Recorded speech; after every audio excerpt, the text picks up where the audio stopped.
श्री स्वामी समर्थ.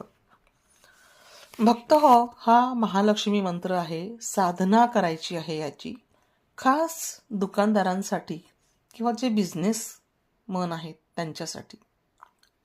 आता बिझनेसमध्ये किती चढ उतार असतो हे सांगायची गरज नाही आहे. फक्त हा मंत्र थोड्या वेगळ्या प्रकारचा आहे. हा मंत्र शाबरी आहे आणि फार कुठल्या मोठ्या अनुष्ठानाची गरज नाही. तर त्याची सिद्धी कशी करायची? तर सगळ्यात प्रथम महादेवाचं दर्शन घ्या, फूल आणि हार वाहा, अगरबत्ती लावा, नमस्कार करा, मंत्रप्रयोग सिद्धिकासाठी कामना करा, 2 इष्ट आणि कुलदेवतांचे स्मरण करा. जवळ कुठेही लक्ष्मी मंदिर असेल तर अवश्य दर्शन करा. मंत्रसिद्धीसाठी प्रार्थना करा आणि सिद्धीसाठी जप मंगळवारी किंवा शुक्रवारी सुरू करायचा. संकल्प तुम्ही स्वतःच्या